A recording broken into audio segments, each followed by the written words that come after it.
चलिए बेटा, वेलकम बेटा। देखिए आज हम स्टार्ट कर रहे हैं इक्विवेलेंट वेट। इक्विवेलेंट वेट, देखिए इक्विवेलेंट वेट पे क्वेश्चन कैसे आता है, इक्विवेलेंट वेट का क्या रोल है। 2006 तक एनसीईआरटी में ये पोर्शन था, अब ये रिप्लेस कर दिया गया था, मगर क्वेश्चन अभी भी इसमें से कहीं ना कहीं से आ रहा है। देखिए सुनिए, इक्विवेलेंट वेट होता है the wait of an element which is directly or indirectly combine or displace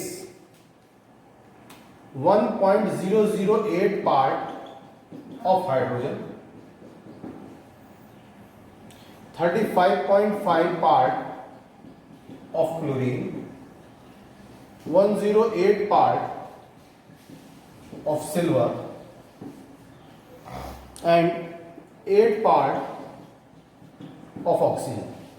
तो इक्विवेलेंट वेट होता है the wait of an element. जब कोई दो एलिमेंट, जब कोई रिएक्शन हुई हो तो कोई भी एलिमेंट अगर जो किसी एलिमेंट का वो मास या वो मास जो हाइड्रोजन के इतने पार्ट को रिएक्शन कर रहा हो, क्लोरीन के इतने पार्ट को रिएक्शन कर रहा हो या डिस्प्लेस कर रहा हो, एजी के इतने पार्ट को डिस्प्लेस कर रहा हो, ऑक्सीजन के 8 पार्ट को डिस्प्लेस कर रहा हो, वो इक्विवेलेंट वेट कहलाता है। क्या कहलाता है? Equivalent wait.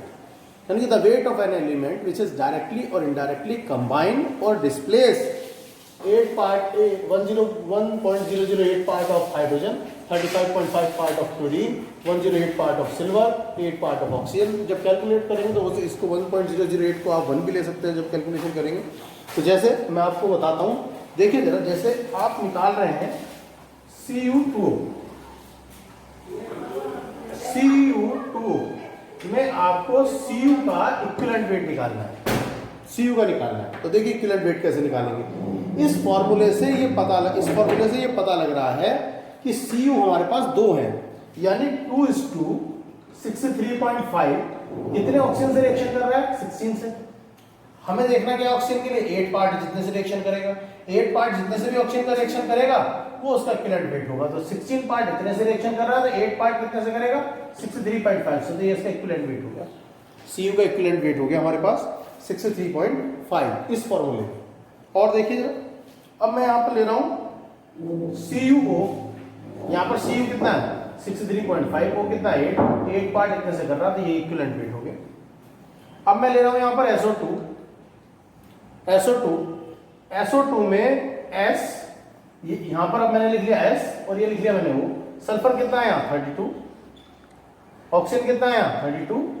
32 पार्ट कितने से रिएक्शन कर रहा है? ऑक्सीजन का 32 पार्ट से। 8 पार्ट कितने से रिएक्शन करेगा? इसको कैलकुलेट कर लेंगे। यहाँ पर 8 पार्ट कितने से रिएक्शन करेगा?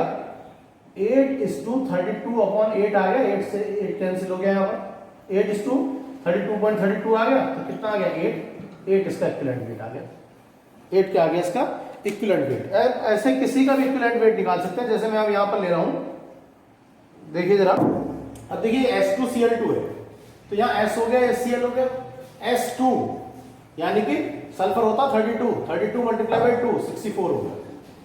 Cl2 कितना हो जाएगा? 71 Cl इतने से रिएक्शन करता है, 35.5 कितने से करेगा? आप कर दीजिए, 32 से करेगा, तो 32 इक्विवेलेंट वेट। तो ये तो फॉर्मूला देख के इक्विवेलेंट वेट बताने वाली बात हो गई। अब मैं आपको कैलकुलेशन ऑफ इक्विवेलेंट वेट बताता हूं। देखो कैलकुलेशन ऑफ इक्विवेलेंट वेट की बात करते हैं। अब है कैलकुलेशन ऑफ इक्विवेलेंट वेट। देखिए इक्विवेलेंट वेट के कैलकुलेशन में नंबर 1 मैं यहां पर ले रहा हूं फॉर एलिमेंट के लिए इक्विवेलेंट वेट आप कैसे निकालेंगे? एलिमेंट के लिए इक्विवेलेंट वेट, देखिए एलिमेंट के लिए इक्विवेलेंट वेट आप यहां पर निकालेंगे atomic weight upon valency. Atomic weight upon valency. तो यहां पर देखिए मैं एक क्वेश्चन लिख रहा हूं, यहां पर एक क्वेश्चन में यहां पर लिख रहा हूं। देखिए बेटा एक क्वेश्चन है, equivalent weight of an element is 9 if metal form oxide Al2O3 then atomic weight of the metal will be. Equivalent weight दे रखा है, एटॉमिक वेट पूछा है, Al2O3 की बात कह रहा है। Al2O3 में एल्यूमिनियम आ रहा है, एल्यूमिनियम की वैलेंसी कितनी हो जाती है? 3। तो यही फॉर्मूले में देखिए इक्विवेलेंट वेट दे रखा है 9, एटॉमिक वेट पता करा है, एटॉमिक वेट कितना है, वैलेंसी कितनी होगी 3, एटॉमिक वेट निकल के आ जाएगा यहाँ से 27 आ गया, ये एटॉमिक वेट आ गया। तो देखिए एटॉमिक वेट हो गया ये इसका एक फॉर एलिमेंट के लिए हो गया। अब एलिमेंट के बाद हम बात करते हैं आगे, एलिमेंट के बाद हम यहाँ पर बात करते हैं आयंस के लिए, equivalent weight of ions, equivalent weight of ions. किसी भी आयन का निकालना हो तो equivalent weight is equal to, कोई भी आयन है तो आप लिखेंगे उसका molecular weight otherwise ionic weight upon ion के ऊपर जो भी चार्ज होगा, चाहे वो नेगेटिव हो, उसका मैग्नीट्यूड जो भी होगा वो हमारे पास हमें यहाँ लेना है। जैसे फॉर एग्जांपल Ca2+ की बात करूं मैं यहाँ पर, तो Ca2+ का एटॉमिक वेट कितना हो गया 40, ठीक है जी 40, और इसका हमारे पास चार्ज कितना है 2, तो अपॉन 2 हो गया। सपोज करो Al3+ है, Al3+ का एटॉमिक वेट कितना हो गया 27, चार्ज कितना है 3। SO4 2- है, SO4 2- का पूरा मॉलिक्यूलर मास निकाल लीजिए, इसका कितना हो जाएगा 96 हो जाएगा, वो अपॉन कितना है 2। तो ये आयंस के लिए हो गया। आयंस के बाद मैं अभी और आगे चलता हूं, देखिए एटॉमिक आयंस के बाद मैं निकालता हूं एसिड का इक्विवेलेंट वेट। एसिड के इक्विवेलेंट के बाद जो भी एसिड है उसका molecular weight upon basicity, upon basicity. Basicity क्या होती है, number of replaceable H+ ion, number of replaceable H+ ion. जैसे आप HCl का निकाल रहे हैं तो इसका मॉलिक्यूलर वेट बेसिसिटी कितनी है इसकी 1। आप H2SO4 का निकाल रहे हैं तो मॉलिक्यूलर वेट बेसिसिटी कितनी है 2। आप देखिए अब इसके बाद आप आगे निकाल रहे हैं HNO3 का निकाल रहे हैं तो इसका मॉलिक्यूलर वेट बेसिसिटी कितनी है 1। मगर ये जो मैं आप समझा रहा हूं ये आपके समझने की चीज है, जरा देखिए क्या है। अब मैं यहां पे ले रहा हूं H3PO4, H3PO3, H3PO2, याद आ गए क्या ये आपको? 12th क्लास का P ब्लॉक याद करिए, ऑक्सो एसिड ऑफ फास्फोरस, और ऑक्सो एसिड ऑफ फास्फोरस के 12th क्लास में क्वेश्चन आया करता था इनकी बेसिसिटी पूछने के लिए, और वहां मैंने एक टेक्निक बताई थी इनकी बेसिसिटी के लिए आपको। ऑक्सीजन -1 बेसिसिटी हो गई, तो अगर इसका आप निकाल रहे हैं तो मॉलिक्यूलर वेट अपॉन इसकी बेसिसिटी, ऑक्सीजन -1, ऑक्सीजन 4 है, -1 कितना आ गया 3। इसका देखिए मॉलिक्यूलर मास अपॉन इसकी बेसिसिटी, ऑक्सीजन 3 है, ऑक्सीजन -1 कितना आ गया 2। अगर आप इस फॉर्मूले को देख के करते तो गलत हो जाता, 3 लिख देते आप नीचे। यहाँ आप यहाँ पर देखिए मॉलिक्यूलर वेट अपॉन इसकी बेसिसिटी, ऑक्सीजन -1 तो 1। तो ये आपके लिए इंपॉर्टेंट बात हो गई, ये 3 फॉर्मूले, ये इंपॉर्टेंट बात हो गई, ठीक है जी। देखिए equivalent weight of base, equivalent of weight of base, base के लिए क्या हो जाएगा मॉलिक्यूलर मास अपॉन इसकी acidity, molecular mass upon acidity. जैसे मान लीजिए आप NaOH के लिए निकाल रहे हैं इक्विवेलेंट वेट, इसका मॉलिक्यूलर मास क्या होगा, जो भी होगा आप निकाल लेंगे, इसकी बेसिसिटी कितनी है, जितने रिप्लेसेबल OH होंगे तो 1 हो गया। आपने निकाला AlOH होल थ्राइस, इसका मॉलिक्यूलर मास बेस कितने हैं यहाँ पर 3। तो ये हो गया आपके पास बेस के लिए। अब मैं बेस के बाद आपको बताता हूँ यहाँ पर इक्विवेलेंट वेट निकालने के लिए सॉल्ट के लिए। देखिए सॉल्ट के लिए जब आप यहाँ इक्विवेलेंट वेट निकालेंगे तो देखिए सॉल्ट के लिए इक्विवेलेंट वेट आप कैसे निकालेंगे। जो भी सॉल्ट है उसका मॉलिक्यूलर मास, इसके 2 तरीके हैं अब यहाँ पर।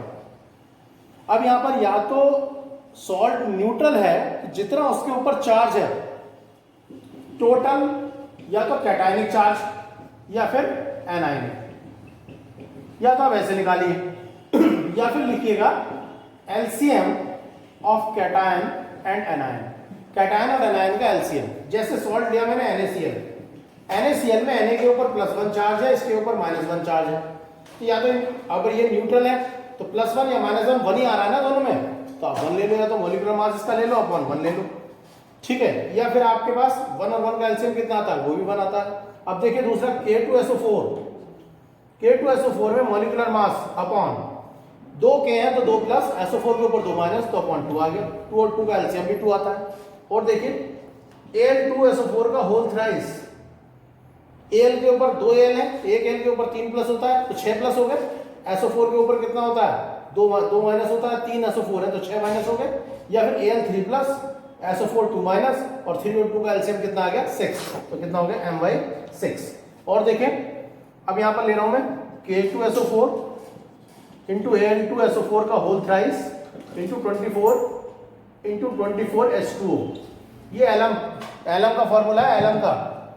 इस एलम में आप अगर इक्विवेलेंट वेट निकाल रहे हो, इसका equivalent weight is equal to, देखिए 2 K प्लस हो गए, सारे प्लस वाले ले लो, सारे माइनस वाले, 2 K प्लस एल 2 है, एक एल के ऊपर 3 प्लस होता है, 2 एल के ऊपर 6 प्लस हो गया, 6 प्लस और 2 माइनस कितना हो गया 8 प्लस। माइनस वाले देख लो, SO4 कितने हैं यहाँ 3 और एक ये रहा 4 SO4 है, एक SO4 के ऊपर 2 माइनस होता है, 4 के ऊपर कितना हो गया 8 माइनस, तो 8 माइनस और 8 प्लस है, वाटर तो न्यूट्रल होता है, तो मॉलिक्यूलर वेट इसका अपॉन 8 आ गया। ठीक है, ये आपके लिए ये हो गया सॉल्ट के लिए। अगर मान लीजिए कोई रिएक्शन दे रखी हो तो जरा रिएक्शन को कैसे डिसाइड करते हैं जरा एक मिनट देख लीजिए बस यहीं पर। देखिए मैं रिएक्शन लिख रहा हूँ यहाँ पर, ये है H3PO4, इसकी रिएक्शन मैं NaOH से करा रहा हूँ, H3PO4 की NaOH से। ठीक है, अब यहाँ पर देखिए ये क्या बन गया, NaH2PO4 प्लस H2। इसको और इसको कंपेयर करिए, इसमें H3 थे और यहाँ 2 रह गए, एक H रिप्लेस हुआ इस रिएक्शन में। जब इस एसिड ने बेस से रिएक्शन किया तो एक H रिप्लेस हुआ, मॉलिक्यूलर मास अपॉन 1। अगर आप ये ले लें यहाँ पर H3PO4 प्लस 2NaOH, तो ये हो गया Na2HPO4 प्लस 2H2O। यहाँ से यहाँ देखिए, चेक करिए, यहाँ 2H डिस्प्लेस हो गए तो M/2। तो कभी किसी केमिकल रिएक्शन, देखिए बेटा इक्विवेलेंट वेट के लिए हमने एक जनरल फॉर्मूला यहाँ बना देते हैं, equivalent weight is equal to molecular weight upon N factor या वैलेंसी फैक्टर या जेड फैक्टर। कुछ बुक्स में आपका molecular weight upon N factor लिखा होगा, कई जगह वैलेंसी फैक्टर, कई जगह जेड फैक्टर, ये कॉमन फॉर्मूला होगा। N, valency factor, Z factor एक ही बात है तीनों। कैसे? जैसे ये एन फैक्टर निकालना है, कोई आयन है, आयन के लिए एन फैक्टर कितना हो गया जितना उस पर चार्ज अवेलेबल है। एसिड के लिए एन फैक्टर कितना हो गया बेसिसिटी, बेस के लिए क्या हो गया एन एसिडिटी, सॉल्ट के लिए क्या हो गया टोटल कैटायन और टोटल एनायन, ये एन की वैल्यू हो गई, एन फैक्टर हो गया। ठीक है बेटा, तो एन फैक्टर। अब आगे जरा हम इससे आगे चलते हैं, जरा बड़ी इंपॉर्टेंट बात है। देखिए बेटा, अब जो मैं इक्विवेलेंट वेट लिखने जा रहा हूं, ये आपके नीट में, एम्स में स्पेशली आए हैं। कैसे आए हैं? अब मैंने लिया method of determining equivalent weight, equivalent weight का मेथड डिटरमाइनिंग का। देखिए किसके लिए पहला केस ले रहा हूं मैं, एक केस हाइड्रोजन डिस्प्लेसमेंट मेथड। देखो आपको याद होगा, जब भी कोई एक्टिव मेटल, कोई भी एक्टिव मेटल किसी एसिड से रिएक्शन करता है तो उसमें से क्या कर देता है, हाइड्रोजन को डिस्प्लेस कर देता है, हाइड्रोजन को डिस्प्लेस। अब इस मेटल का अगर आपको इक्विवेलेंट वेट निकालना हो, ऐसी कोई रिएक्शन दे रखी हो, तो देखिए कैसे निकालेंगे। यहां पर equivalent weight of element is equal to atomic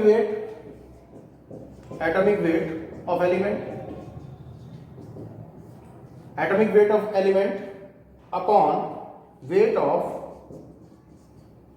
hydrogen multiply by 1.008। 1 भी लिख सकते हैं आप इसे। ठीक है, ये एटॉमिक वेट नहीं, केवल वेट ऑफ एलिमेंट आएगा, यहाँ क्या आएगा, weight of element upon weight of hydrogen is to 1.008। एक और फॉर्मूला है, weight of element upon volume of hydrogen. अगर ये वॉल्यूम की फॉर्म में दे रखा हो, ये कंडीशन आएगी एट एसटीपी की कंडीशन होगी, volume of hydrogen is to 11.2। ये फॉर्मूला आप यहां पर लगेगा। ठीक है जी, ये हाइड्रोजन के डिस्प्लेसमेंट के लिए। अब आप कहेंगे देखो क्वेश्चन कैसे आता है, मैं आपको वो क्वेश्चन कराता हूं जो नीट में आया है इस पे। देखिए जरा क्वेश्चन देखिएगा,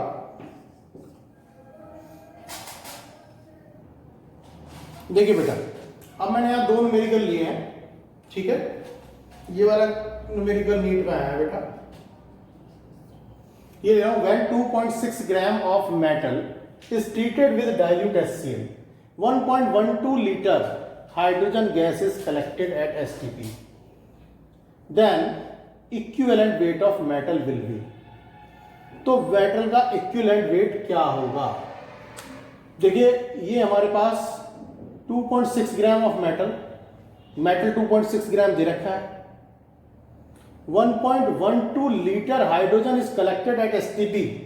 हाइड्रोजन का क्या दे रखा है, वॉल्यूम। एलिमेंट का वेट ये रहा, कितना दे रखा है एलिमेंट का वेट, 2.6 ग्राम ऑफ मेटल, 2.6 ग्राम। कितने लीटर हाइड्रोजन यहां पर निकल के आई है, 1.12, तो 1.12। जब वॉल्यूम का केस है तो इससे किससे मल्टीप्लाई करेंगे, 11.2 से। हो जाएगा ये क्वेश्चन, यहां पर हो जाएगा ये क्वेश्चन। यहाँ अब देखिए ये वाला क्वेश्चन, ये नीट में आया है ये वाला question. 1.21 gram of metal hydride, ये 1.21 मेटल हाइड्राइड का वेट है। When thermally decompose 0.01 gram of hydrogen is evolve, तो इक्विवेलेंट वेट ऑफ मेटल क्या होगा? देखिए इक्विवेलेंट वेट ऊपर किसका आएगा? वेट ऑफ एलिमेंट आएगा। तो वेट ऑफ एलिमेंट इसने दे रखा है, thermally decompose 0.01 gram of hydrogen is evolve. Wait of element नहीं दिया उसने, हाइड्राइड का वेट दिया है और हाइड्रोजन का दिया है। बेटा मेटल हाइड्रोजन के साथ मिलता है तभी तो हाइड्रोजन हाइड्राइड बनाता है।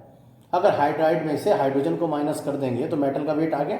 तो उसने हाइड्राइड का वेट दे रखा है 1.21 और माइनस हाइड्रोजन का वेट दे रखा है 0.01। इसमें से ये माइनस हो गया, हाइड्रोजन माइनस हो गया तो मेटल का वेट आ गया अपॉन हाइड्रोजन का वेट 0.01 मल्टीप्लाई बाई 1.008। यहां से आंसर निकल के आ जाएगा आपके पास, यहां से आंसर निकाल लीजिएगा 120.96।